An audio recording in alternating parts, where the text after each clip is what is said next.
Welcome back. The details. The Tokyo International Conference on Development in Africa, TICAD, wrapped up in the Tunisian capital. Addressing the closing session, Tunisian President Kais Saied said African citizens must be able to attain rights to health care, education.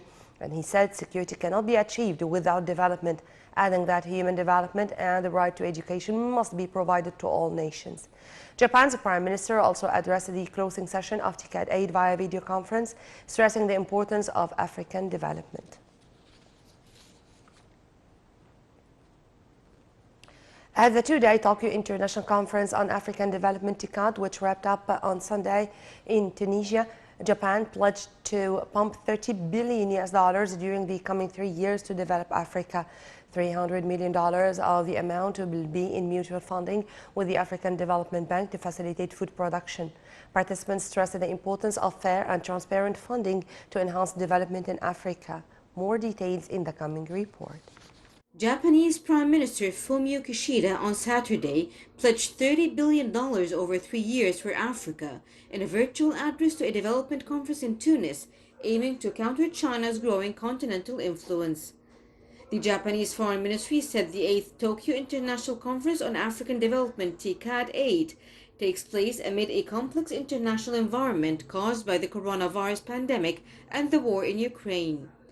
Host country Tunisia is among the countries bearing the brunt of global supply chain disruptions and price spikes unleashed by these two factors, since it is heavily import dependent and is not an energy player.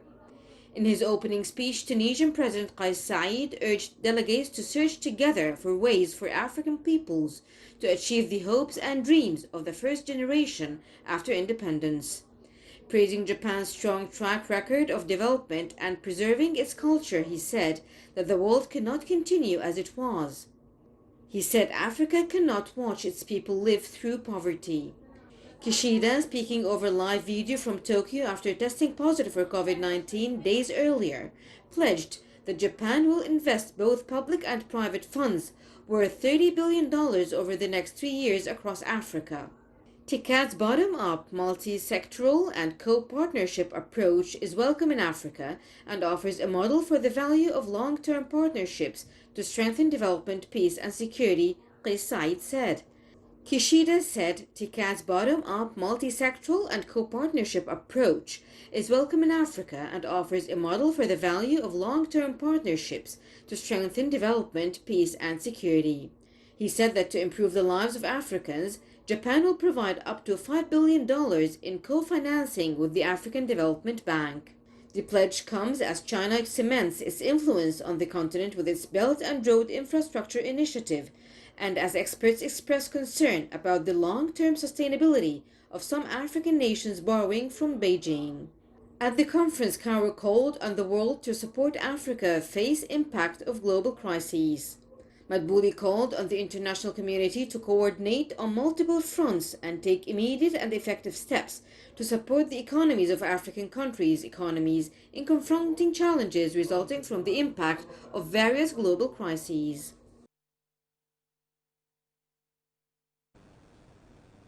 Addressing the Tokyo International Conference on African Development TICAD 8 on behalf of President Abdel Fattah al-Sisi, Prime Minister Dr. Mustafa Madbouli called for supporting the African countries by providing them with stimulus packages to boost their economies amid food and energy crises.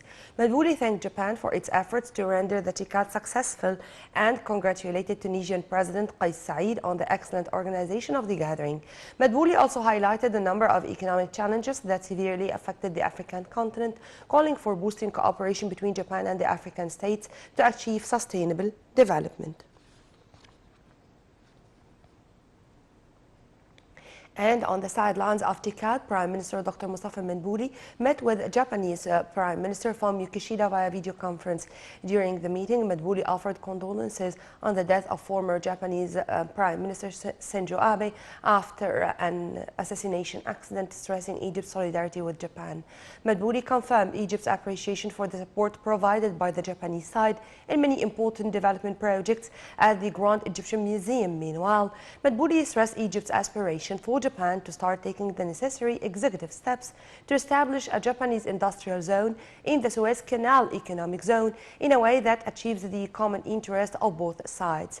The Prime Minister also hailed the Egyptian-Japanese partnership in the field of education. For his part, the Japanese minister asserted that there are a number of successful models of Egyptian-Japanese partnership in Egypt, pointing that the Japanese government is willing to enhance cooperation with Egypt in various domains.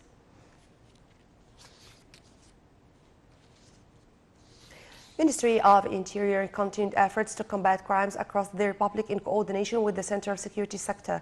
The efforts of the Ministry of Interior resulted in the following positive results.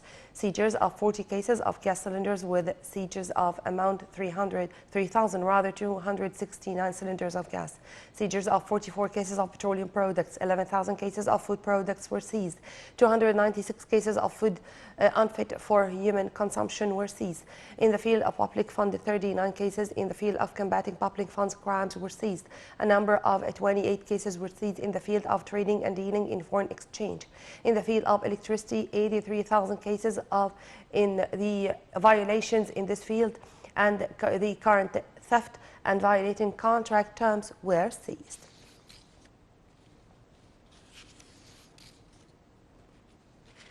In light of the presidential initiative, We Are All One or كلنا واحد, the Ministry of Interior was keen to invite residents of Bashar al-Khair or the families and kids to enjoy a day in the Police Sports Club in Alexandria. The ministry distributed sportswear on the youth and children to let them enjoy a nice day and practice different games. Bashar al-Khair is the new residency for a large number of citizens who were living in Ghait al-Ainab, an unsafe area which was totally eradicated.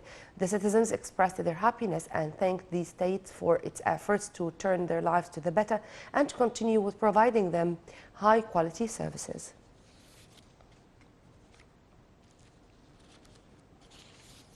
Egypt called on all the national parties and forces in Libya to stop the escalation, resort to dialogue and exercise self-restraint to avoid more bloodshed. Foreign Ministry spoke to protecting civilians and of reaching a truce that would preserve the security and stability of the Libyan nation and people. The spokesman expressed Egypt's keenness on achieving a Libyan compromise in a way that would achieve the aspirations and visions of a better future and achieve stability in Libya.